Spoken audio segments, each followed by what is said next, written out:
விஜய் அவர்கள் சொல்லியிருந்தாங்க 234 தொகுதிகள்லையும் நான் தான் வேட்பாளர் அப்படின்ட்டு. அதே டோன் வந்து முதலமைச்சர் அவர்கள்ட்ட இருந்தும் வரதை பார்க்க முடியுது. 234 தொகுதிகள்லையும் நான் தான் நிக்கிறேன்னு நீங்கெல்லாம் உழைக்கணும் அப்படின்னு சொல்றாங்க. தயவு செய்து என்னையும் நினைச்சீங்க உங்க எம்எல்ஏ பயமா கொள்ளையடிச்சிருப்பான் மன்னிச்சுட்டு நானே நிக்கிறேன்னு நினைச்சுக்கோங்க. டிரான்ஸ்ஃபருக்கே வந்து 50 லட்சத்துலேருந்து 1 கோடி வரையும் கே நேரு வாங்கியிருக்கிறாரு. ஒரு வேலை வாங்கி தரத்துக்கு 50 லட்சத்துலேருந்து 1 கோடி ரூபாய் போயிட்டுனா அந்த வேலை இல்லாமல் எவ்வளோ சம்பாதிக்கும்? இப்போ கடன் அப்படின்னா இப்போ அவங்க ஆட்சிக்கு வந்தாங்கன்னா ஓகே. இப்போ டிவிக்கே இன்கேஸ் வந்து ஆட்சி பொறுப்பு இருக்குதுன்னா அந்த கடன் சார்ந்து ரொம்ப சிம்பிள். கடன் எல்லா அரசுகளும் வாங்குறது நல்லது, அதில் தப்பே கிடையாது. கடன் எதற்காக வாங்குறீங்க, என்ன பண்றீங்க, அதான் ரொம்ப முக்கியம். வாங்குற கடன்ல 45% எங்கெங்க போகுதுன்னா வாங்கின கடனை திருப்பி அடைக்கணும், அதுக்கு அமௌண்ட் போயிடுது.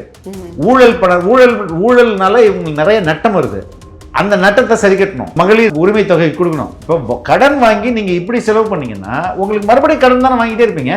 இப்போ நல்ல எரிதிறன் கொண்ட உலக மார்க்கெட்டில் என்ன நிலக்கரி விற்கிதோ அதே நிலக்கரியை சரியான விலைக்கு நம்ம வாங்க, சரியான கப்பல் வாடகை கொடு, சரியான அங்கே வந்து அள்ளி போ. எல்லா இடத்துலையும் ஊழல். இந்த ஊழலை குறைச்சா நம்மளால 6 ரூபாய்க்கு கூட கரண்ட்டாக ப்ரொடியூஸ் பண்ண முடியும். இப்போ 6 ரூபாய்க்கு கொடுத்தா மக்கள்கிட்ட 7 ரூபாய்க்கு கொடுத்தா என்ன ஆகும்? 1 ரூபாய் லாபம் வச்சு கூட கொடுங்க. இந்த ஊழலை நீங்கள் நிறுத்தினீங்கன்னா தமிழ்நாடு வந்து நிறைய சம்பாதிக்கும். சம்பாதிக்கிற காசை இவங்களும் அடிச்சிடாங்களே. இப்போ ஒரு டிரான்ஸ்ஃபருக்கு 1 கோடி கொடுத்தா அவன் எவ்வளோ காசு அடிப்பான்? இந்த வருஷம் 50,000 கோடி நாங்கள் வந்து எஜுகேஷனுக்கு ஸ்பெண்ட் பண்ணுறோம் அப்படின்னு இதுக்கு பிரேக்கப்ஸ்ன்னு அவங்க தானே மானிய கோரிக்கையில் சொல்கிறாங்க. 2000 கோடி இருந்தால் தான் எங்கள் ஆசிரியருக்கு நாங்கள் சம்பளம் போட முடியும். 50,000 கோடி என்ன பண்ணீங்க? என்னைக்காவது கூட்டணிக்கு பற்றி நாங்கள் பேசியிருக்கோமா? கூட்டணிக்கு வாங்கன்னு யாரையா கூப்பிட்டுருக்கோமா? அப்படி ஒரு ஸ்டேட்மெண்ட் நீங்கள் பார்த்து அது பலமாக ஏன் பார்க்க மாட்டேங்கிறீங்க? இல்லைங்க, அது பலம் இல்லை, எங்களுக்கே பலம் இருக்குல்ல. மக்களோட கூட்டணி. தலைவர் என்ன சொன்னாரு மலேசியாவில்? அணியா வருவாங்களா தனியா வருவீங்களான்னு கேட்ட. என்னைக்கு நம்ம தனியா வந்திருக்கோம்? அணியோட தானே இருக்கோம். மக்கள் அணி தானே முக்கியம். முதல்ல இந்த கட்சி என்ன வாக்குறுதியை கொடுக்க போகுது அப்படிங்கிற எதிர்பார்ப்பு எல்லாரும் மத்தியிலும் இருக்கு. குறிப்பிடத்தக்க அம்சங்கள்னா என்ன மாதிரி எதிர்பார்க்கலாம்? கல்வி, சுகாதாரம், மருத்துவம், குடியிருப்பு, இந்த 4 ரொம்ப முக்கியத்துவம் கொடுக்கறதா இருக்கும். பொய் சொல்லி பொய் ப்ராமிஸ் இருக்காது. இன்க்ளூசிவ் நியூஸ் தமிழ் நேயர்களுக்கு வணக்கம். இன்றைக்கு நேர்காணலில் நம்ம கூட இணைஞ்சிருக்காங்க தாவேகாவின் தேசிய செய்தி தொடர்பாளர் திரு ஃபெலிக்ஸ் ஜெரால்ட் அவர்கள். நிறைய கேள்விகள் கேட்க போகிறோம், வாங்க பேசலாம். வணக்கம் சார். நிறைய கேள்விகள் வந்து மு.க. ஸ்டாலின் அவர்களுடைய பேச்சை வச்சு கேட்க வேண்டியது இருக்குது. ஆல்ரெடி விஜய் அவர்கள் சொல்லியிருந்தாங்க 234 தொகுதிகள்லையும் நான் தான் வேட்பாளர் அப்படின்ட்டு. அதே டோன் வந்து முதலமைச்சர் அவர்கள்ட்ட இருந்தும் வரதை பார்க்க முடியுது. 234 தொகுதிகள்லையும் நான் தான் நிற்கிறேன்னு நீங்கள்லாம் உழைக்கணும் அப்படின்னு சொல்கிறாங்க. இந்த டோன் வந்து ஏன் விஜய் அவர்களை பார்த்து அவங்களோட டோன் மாதிரி வருது? ஏன்னா ரெண்டுக்கும் வேறு, அதாவது சொன்ன முறை ஒன்றா இருக்கலாம், ஆனால் அதுக்கு பின்னாடி உள்ள அர்த்தம் வேறு. ஃபர்ஸ்ட் எங்கள் தலைவர் சொன்னதுக்கான மீனிங் என்னன்னு நான் சொல்லிடுறேன். ஏன்னா புதிதாக கட்சி முதல் முறை வேட்பாளர்கள் அவங்கள பெருசாக யாருக்கும் தெரிஞ்சிருக்கணும்னு அவசியம் இல்லை. அப்போ என் முகத்தையே நீங்கள் நினச்சிக்கோங்க, ஒவ்வொரு தொகுதியிலையும் நானே நிற்கிறேன் அப்படின்னு நீங்கள் நினச்சிக்கோங்க. அப்படி நினச்சிட்டு இந்த தேர்தலை நீங்கள் அணுகுங்க அப்படின்றது தான் அதற்கான அர்த்தம். இங்கே என்ன அர்த்தம்னா, தயவு செய்து என்னையும் நினச்சிங்க உங்கள் எம்எல்ஏ பயமாக கொள்ளையடிச்சிருப்பான் மன்னிச்சுட்டு நானே நிற்கிறேன்னு நினச்சிக்கோங்க அப்படின்னு அந்த அவங்களுடைய ரெப்ரசன்டேட்டிவ்ஸு, அந்த எம்எல்ஏக்கோ மாவட்ட செயலாளர்களோ மந்திரிகளோ அவங்க மேலே அவ்வளோ அதிருப்தி இருக்குது. அதனால இவர் வந்து தலைமை கொள்ளையர் போய் சொல்றாரு என்ன நினைச்சிங்கன்னு. இவர் தான் சீஃபு, புரியுதுங்களா? அதுதான் அதுக்கான மீனிங். அந்த அளவுக்கு அவங்க வந்து ஆடி போயிருக்காங்க அப்படின்றதான் அர்த்தம். அதாவது மக்களை சென்று சேர்ந்திருக்கக்கூடிய திட்டங்கள் நிறைய இருக்கு. 2 கோடி மக்கள் வந்து நம்மளுடைய திட்டங்களால பயனடைகிறாங்க. அப்போ அந்த 2 கோடி மக்களையும் வந்து நம்ம வாக்காளர்களாக உறுதி செய்யணும் அப்படிங்கிற லெவல் வரைக்கும் அவங்க போயிட்டாங்க. ஆனா இதெல்லாம் பார்த்துக்கிட்டு பொறுத்துக்க முடியாத எதிர்கட்சிகள் அவதூறு பரப்புறாங்கன்னு சொல்றாங்க. நிறைய அவதூறுகள், அதாவது அவதூறு பரப்பிட்டு இருக்காங்க. இவர்கள் மேல இன்னைக்கு இடி சொல்லியிருக்கலாமா? ஏற்கனவே ஒரு 1000 கோடி சொன்னாங்க, இன்னைக்கு ஒரு 300 கோடி சொல்லுவாங்க. ஜாப் ஸ்கேன் வேலை வாங்கி தரத்துக்கு டிரான்ஸ்ஃபருக்கே வந்து 50 லட்சத்துலேருந்து 1 கோடி வரையும் கே நேரு வாங்கியிருக்கிறாரு. ஒரு வேலை வாங்கி தரத்துக்கு 50 லட்சத்துலேருந்து 1 கோடி ரூபாய் போயிட்டுனா அந்த வேலை இல்லாமல் எவ்வளோ சம்பாதிப்பாங்க? அரசு சம்பளம் கிடையாது, லஞ்சம் எவ்வளோ திருடிப்பான். நீங்கள் நினச்சி பாருங்கம்மா, ஒரு டிரான்ஸ்ஃபருக்கு 1 crore ஒருத்தன் கொடுக்குறான்னா நிச்சயமா அது லஞ்சமாக கொடுக்குறான்னு வைங்களேன். அங்கே போயிட்டு குறைந்தபட்சம் 10 கோடி சம்பாதிக்கிறது தானே 1 கோடி டிரான்ஸ்ஃபர் கொடுத்துட்டு போவான். அப்போ இந்த எவ்வளவு தூரத்துக்கு இங்கே வந்து திருட்டு அதிகமாயிருது. சரிங்களா? ஓகே. இந்த திருட்டை வந்து அவதூறுன்னு எப்படி சொல்ல முடியும்? ஸ்டாலின் அவர்கள் சொல்றாங்க. அவர் சொல்லுவாருமா, அவர் தான் வந்து 12 லட்சம் கோடி வாங்கிட்டு வந்துருக்காரு. அப்புறம் எதுங்க 10 லட்சம் கோடி கடன் வாங்குறாங்க? அந்த கடனை பொறுத்த வரைக்கும் அது கேட்கணும். இப்ப கடன் அப்படின்னா இப்ப அவங்க ஆட்சிக்கு வந்தாங்கன்னா ஓகே. இப்ப டிவிக்கே இன்கேஸ் வந்து ஆட்சி பொறுப்பு இருக்குதுன்னா அந்த கடன் சார்ந்து என்ன அதை எப்படி ரொம்ப சிம்பிள். கடன் எல்லா அரசுகளும் வாங்குறது நல்லது, அதுல தப்பே கிடையாது. கடன் எதற்காக வாங்குறீங்க, என்ன பண்றீங்க, அதுதான் ரொம்ப முக்கியம். இப்போ இவங்க வாங்குற கடன் வந்து கேபிட்டல் இன்வெஸ்ட்மெண்ட், அதாவது உங்களுடைய முதலீடு, உங்களுடைய முதலீட்டை அதிகரிக்கணும். முதலீடுன்றது அரசோட முதலீடு. எது? உட்கட்டமைப்பு தான் அரசோட முதலீடு. பாலங்கள், மெட்ரோ ரயில்கள், ஆலைகள், பஸ் ஸ்டாண்டு, இதுதான் அரசோட முதலீடு. சொல்றாங்களே கிராம சாலைகள் மேம்படுத்தப்பட்டிருக்கு, வீடுகள் கட்டி கொடுத்துருக்கோம். கணக்குன்னு பார்ப்போம், ஸ்டாட்டிஸ்டிக்ஸ் பேசுவோம். 45% அன்றாட செலவு இருக்குல்ல, அது வாங்குற கடன்ல 45% எங்கெங்க போகுதுன்னா வாங்கின கடனை திருப்பி அடைக்கணும், அதுக்கு அமௌண்ட் போயிடுது.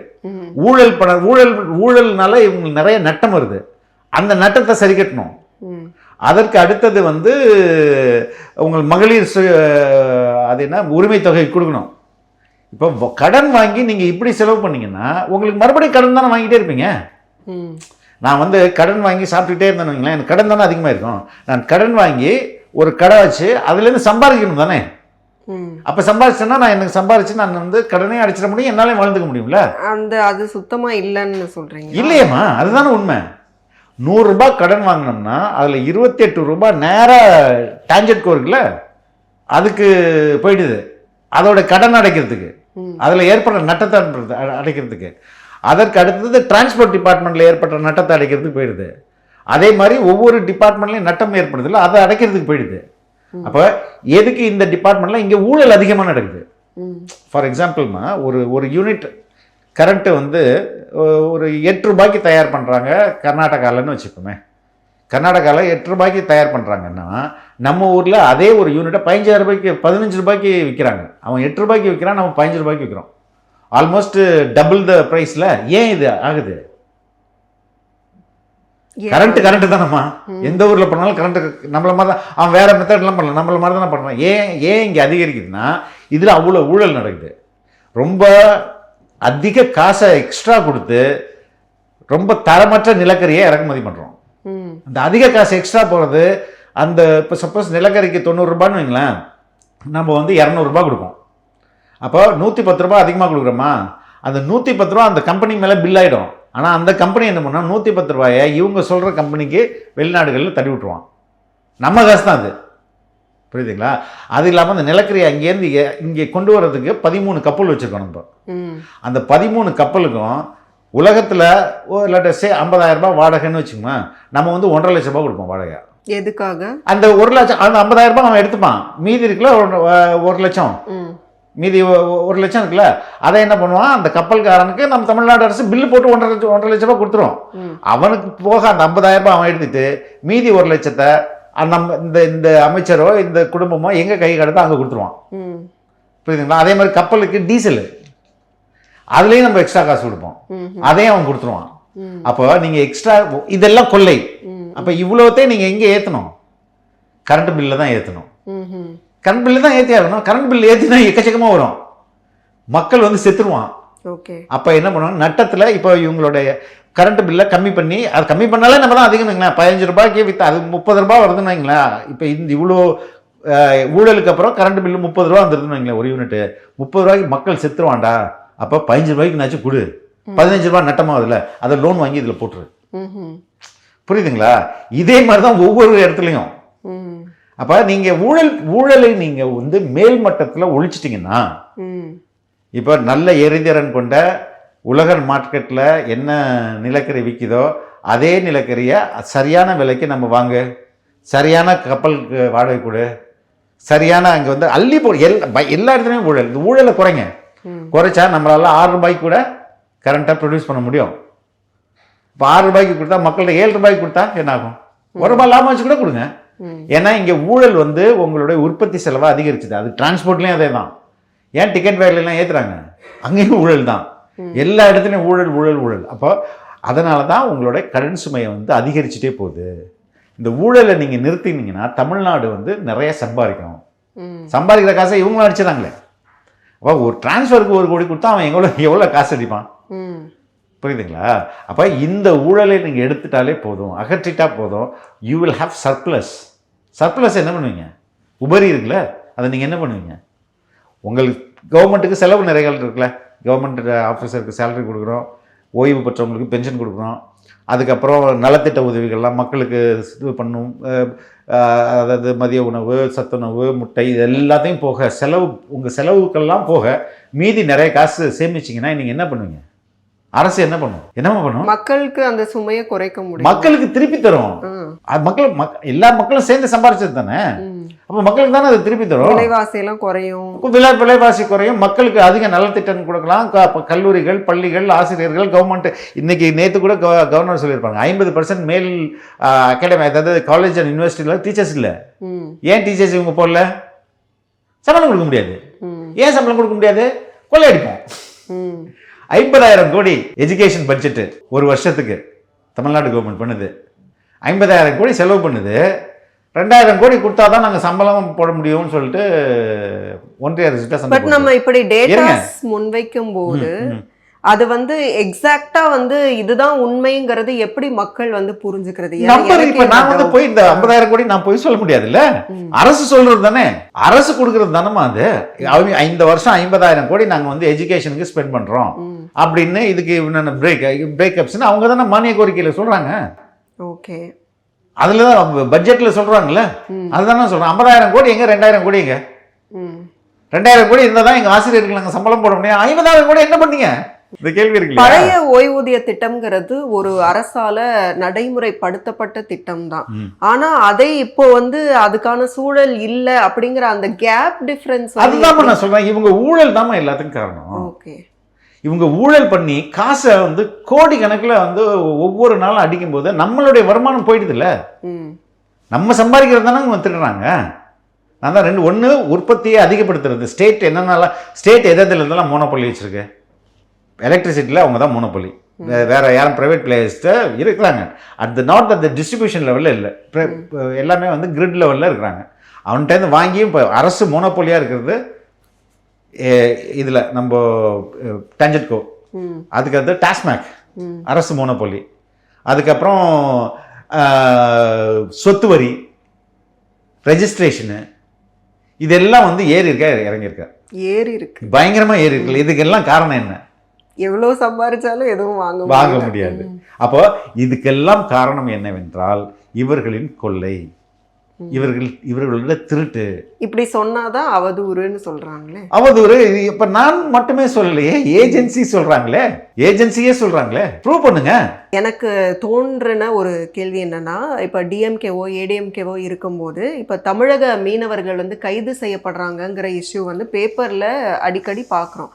நான் என்ன யோசிச்சேன்னா, தாவேகா இன்கேஸ் வந்து ஆட்சியை பிடித்தால் இந்த மாதிரி பிரச்சனைகள் எல்லாம் எப்படி கையாளுவீங்க, என்ன சொல்யூஷன் கொடுங்க?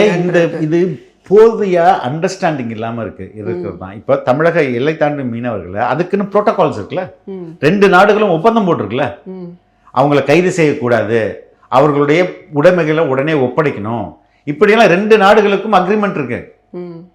அப்ப அந்த அக்ரிமெண்ட்டை இவங்க படிச்சாங்களா?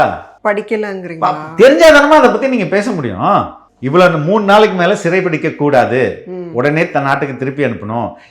அங்க ஒரு எம்பசி இருக்குல்ல, நம்ம எம்பசி, அந்த எம்பசிக்கு என்னைக்காவது சிஎம் போன் பண்ணிருக்காரா? இல்ல இங்கே நம்ம Sri Lankan embassy letters எழுதுறாங்கல்ல.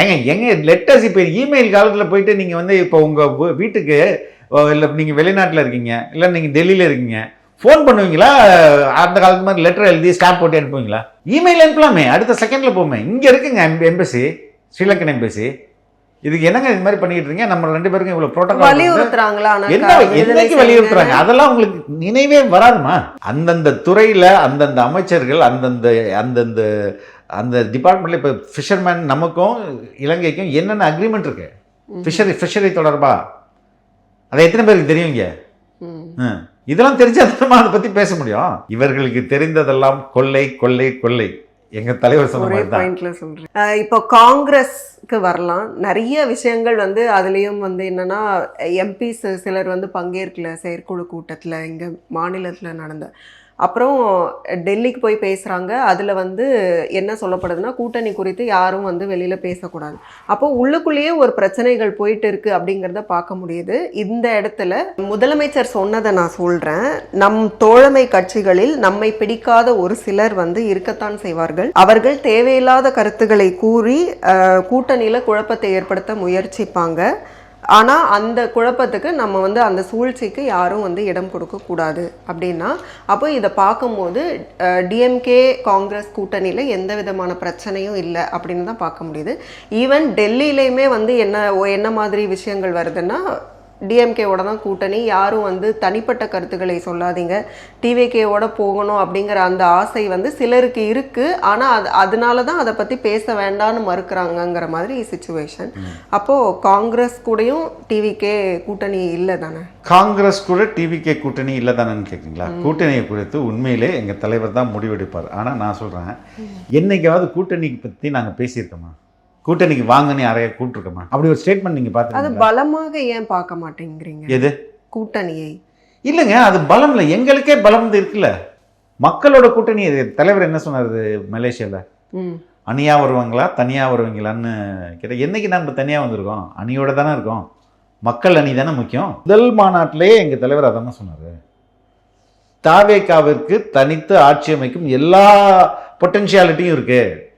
We will form the government on our own if somebody comes with us. அந்த if தானே ரொம்ப முக்கியம். ராகுல் காந்தியும் விஜயும் ஃப்ரெண்ட்ஸ்னு சொல்றாங்க. அப்ப அவங்க ரெண்டு பேரும் பேசுறாங்கன்னு சொல்றாங்க. ஆமா, அந்த விஷயம் எப்படி? சரி, அது அவங்க தான் சொல்ல முடியும், நான் எப்படி சொல்ல முடியும்? இல்ல உங்களுக்கு தெரிஞ்சிருக்க எப்படி ராகுல் காந்தி என்கிட்ட சொல்லிட்டு பேசுவாரா? ராகுலுக்கும் இல்ல. சரி, நட்பு வேறு, அரசியல் என்பது வேறு. அரசியல் வந்து நட்பை மட்டுமே மையப்படுத்தியது இல்லையா? ஸோ தலைவருக்கு தெரியாதா இதை வெதர் டு கோ வித் அலையன்ஸில் போகணுமா இல்லை நம்ம தனியாக போகலாமா அப்படின்னு அவர் தானே முடிவு பண்ணுவார். ஆனால் அவரே சொன்னதுனால தான் சொல்கிறேன், எங்களுக்கு தனியாக போனாலே we can become a CM and we can form the government. அப்படி இருக்கும்போது நம்ம எதுக்கு இன்னொன்று தேர்தல் அறிக்கை தயாரிக்கும் குழு கூட்டம் வந்து நடந்திருக்கு. அதில் வந்துட்டு அதாவது எல்லாருமே எதிர்பார்க்குற விஷயம் என்னென்னா, இப்போ டிஎம்கேவை பொறுத்த வரைக்கும் அவங்களும் இலவசங்கள் நிறைய கொடுப்பாங்க. அதே மாதிரி நிறைய எப்படி மக்களை கவரக்கூடிய நிறைய விஷயங்களை சொல்ல போகிறாங்க. அதே மாதிரி ஏடிஎம்கே ஆல்சோ இபிஎஸ் அவர்கள் வந்து அவங்க 1000 ரூபாய் கொடுத்தாங்கன்னா நாங்கள் 2000 ரூபாய் கொடுக்குறோன்னு சொல்கிறாரு. ஸோ இதெல்லாம் வந்து மக்களை ஈர்க்கக்கூடிய திட்டங்கள். டிவிகே சார்பில் அப்படின்னு பார்க்கும்போது முதல்ல இந்த கட்சி என்ன வாக்குறுதியை கொடுக்க போகுது அப்படிங்கிற எதிர்பார்ப்பு எல்லார் மத்தியிலும் இருக்குது. குறிப்பிடத்தக்க அம்சங்கள்னா என்ன மாதிரி எதிர்பார்க்கலாம்? ஃபர்ஸ்ட் இலவசம் அப்படின்றது தவறு. மக்களுடைய காசை எடுத்து மக்கள்கிட்டே கொடுக்கறது தான், மக்களுடைய பணம் தான் அது. ஓகே. ரெண்டாவது, எங்களுடைய தேர்தல் அறிக்கை உண்மையிலே எப்படி இருக்கும்னு நீங்கள் கேட்குறீங்க. அதுக்காக டீம் போட்டிருக்காங்க, அவங்க அறிவிப்பாங்க. ஆனால் ஒன்று, இங்கே அடிப்படை இன்ஃப்ராஸ்ட்ரக்சர் இருக்குல்ல, உட்கட்டமைப்பு, அதற்கும் கல்வி, சுகாதாரம், மருத்துவம், குடியிருப்பு, இந்த நான்குக்கும் ரொம்ப முக்கியத்துவம் கொடுக்கறதா இருக்கும். பொய் ப்ராமிஸ் இருக்காது.